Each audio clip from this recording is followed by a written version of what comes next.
And as opposed to either me just droning on about it or with the text, maybe as we normally might do for something like this, I think it's so fucking there's so much that goes into it from the development standpoint of playing this thing out that I thought we would do a almost a table play reading teleplay of the thing that I kind of adapted from the actual sequence in the game. So each of us have parts here, and we will read this as it plays out on screen, and hopefully it will paint such a visceral picture that will be almost like watching it on your television being piped from your NES. So it's like I was there. Right. So the cast will be the King of Moonbrook and King of Maidenhall. That will be played by Gentleman JB over here. All guard roles and the Princess of Moonbrook will be played by Jab. And then demons and stage direction will be read by me. So, we begin with the prologue to the prologue. Many years ago, a young warrior who was the line of the great Erdrick came to Alefgard and defeated the dreaded Dragon Lord, restoring peace to the land. For many generations, the descendants of that warrior ruled Alefgard and the surrounding lands, including the Kingdom of Moonbrook across the eastern sea from Alefgard. Internal Moonbrook Castle Courtyard, day. There one day, the King of Moonbrook and his daughter, Princess of Moonbrook, were talking when the long years of peace ended suddenly. What in the world is happening? A guard rushes up to the king, gasping for breath. Majesty, the castle is besieged by the forces of Hargon the Wizard. Hargon is here? Alas, sire, it is so. Then we must ride forth and do battle, for these castle walls shall not stand long against the evil magic of Hargon. A demon then appears from nowhere, just behind the guard. The demon slays the guard from behind with a single lancing from his trident, then encroaches on the king and princess. The king rushes forth. Hargon shall not rule unopposed. The king and demon exchange blows. The king prevails. As the demon falls, the king grabs the princess by the hand, and they rush to the top of a nearby stairwell to perceived safety. Unexpected to the princess, the king stops. Thy life is in danger, my daughter. Hide thyself now, and whatever happens to me, thou must be strong. But father! Hurry! I must go warn my cousin, the King of Maidenhall. He rushes off, leaving her at the stairwell.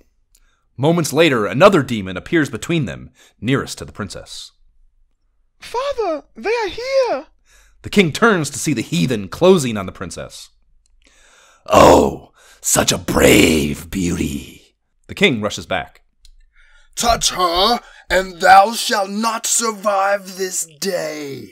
So, thou must be the lord of this miserable sandcastle. But I think not for long. The demon charges the king. A battle ensues, but the king again perseveres.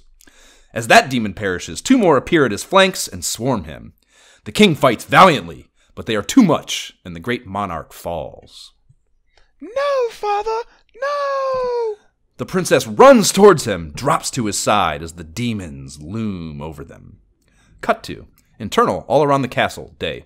Demons begin to appear everywhere on the grounds, descending on the numerous noble guards from all directions. Cut to. Internal castle gate, day. One guard fights his way towards the exit as the stationed guards battle another demon. He buries his sword in the back of the distracted demon and rushes past its writhing husk. I must reach the King of Maidenhall and tell him of our defeat. Cut to. External Moonbrook Castle, day. The guard escapes to the fields outside the castle. Turns to take one last look as flames begin to engulf it from within before scampering off on his mission. Fade to. External Maidenhall Castle, day. Exhausted and weary, the guard arrives at the castle gate before collapsing to the ground. The castle gate guards rush up with alarm. Thy wound looks serious. What has happened to thee? It's labored, but the Moonbrook guard musters, explaining his intent. Never mind me. I must see the king. I have evil tidings that cannot wait. With much haste, they help him to his feet and lead him into the castle. Cut to. Internal throne room, day. The King of Maidenhall sits atop his throne. His prince sits at his side. A scribe and a sergeant come alive defensively as the guards enter with the bearer of terror. He does not wait for formalities. Hear me, O king. The army of Hargon the sorcerer has sacked Moonbrook Castle from whence I came.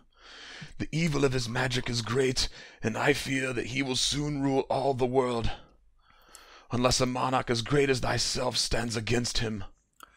The king lets this news wash over him a moment before turning to the prince.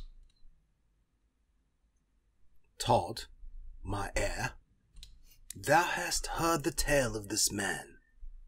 I am old, and this task must fall to younger hands. Thy destiny lies on that difficult road, just as it did for Erdrick the Great. For thou art of the line of Erdrick, and his doom is thine. Come with me now, if thou art ready. The king heads out the door. Without a word, the prince follows. Cut to Internal Royal Hall, day. The king waits as the prince emerges from the throne room. Open the treasure chest and prepare for thy journey. Now listen closely, Todd. Seek out worthy companions along the road. In Cannock and Moonbrook there are those who are also of Erdrick's line. They will surely help thee to defeat Hargon's dark plot. Go now, my heir. Our fate is now in thy hands. Fade out, and thy journey begins. That actually went really much better than the practice. Rehearsal goes a long way. Rehearsal goes a long way. I thought my characters were really good, actually. Yeah. I think it was all great. I see little doubt that we'll all be getting a Peabody or some sort of recognition.